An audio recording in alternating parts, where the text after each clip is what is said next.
तो हेलो दोस्तों, कैसे हैं आप सब? कि आई होप आप सब अच्छे होंगे। तो चलिए शुरू करते हैं आज की एक और वीडियो। और इसमें हम बात करेंगे उलाला छंद के बारे में। अब ये मैं यहाँ पे गाना नहीं गा रहा हूँ उलाला उलाला, ये भैया ये छंद है आपका उलाला छंद। अब ये उलाला जो छंद है इसको इसको जो रखा गया है वो अर्ध सममात्रिक छंद की श्रेणी में रखा गया है।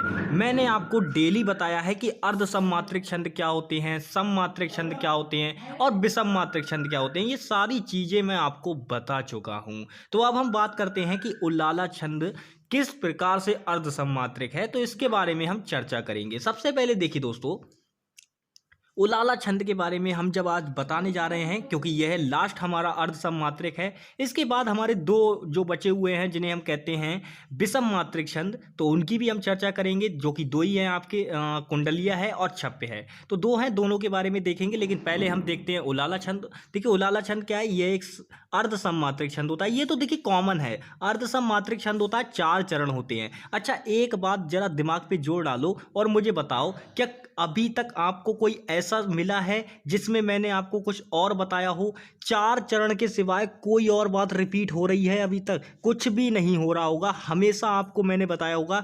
जगह जब सममात्रिक की बात कर रहा था तब भी मैं 4 चरण ही बोल रहा था, और अर्ध सममात्रिक की बात की तब भी मैंने आपको 4 चरण ही बताए। यानी कि मेन बात यह है, समझने वाली बात यह है कि अर्ध सममात्रिक हो या सममात्रिक हो, आपको ये इतनी बातें कॉमन रखनी है। क्या इसमें 4 चरण होते हैं। यानी उलाला एक अर्ध सममात्रिक छंद होता है, इसमें 4 चरण होते हैं। अब हम उलाला की बात कर रहे हैं डायरेक्ट सीधे, ठीक है। तो उलाला ये एक अर्ध सममात्रिक छंद होता है, इसमें 4 चरण होते हैं।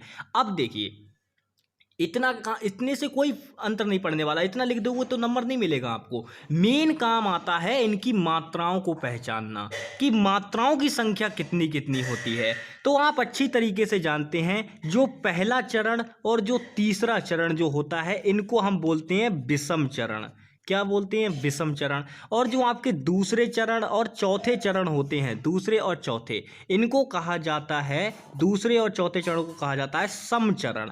अब देखो दोस्तों, सम और विषम से इसमें कंसेप्ट नहीं लगेगा। इसमें आपको चाहे तो ये रट लो, चाहे कैसे भी करके याद रखो। अगर कुल मात्राओं की मैं बात करूं तो दोस्तों कितनी होती हैं? 28 होती हैं। और अगर हम बात करें विषम चरणों में, यानी पहले और तीसरे चरण में अगर मात्राओं की बात करें तो 15-15 मात्राएं होती हैं। वहीं दूसरे और चौथे चरण में 13-13 मात्राएं होती हैं। बस इतना सा कंसेप्ट आपको याद रखना है।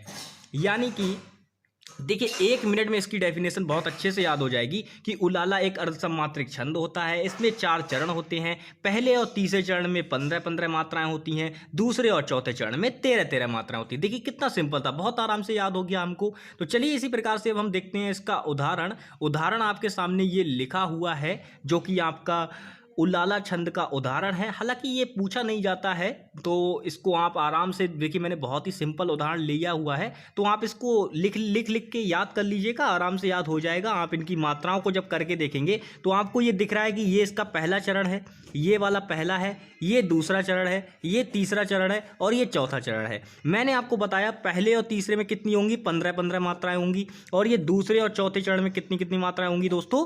13-13 मात्राएं होंगी। तो आप लगा के देख लीजिए, इतनी ही बैठेंगी, इन पे कोई दिक्कत नहीं है। लगाने का नियम मैं आपको ऑलरेडी शुरू में बता चुका हूं। पहली वीडियो देख लेना छंद की, आपको पता चल जाएगा कि किस प्रकार से मात्राएं लगाई जाती हैं। ठीक है दोस्तों, तो चलिए दोस्तों, आज की वीडियो में बस इतना ही। मिलेंगे नेक्स्ट वीडियो में, तब तक के लिए bye bye, take care and जय हिंद दोस्तों।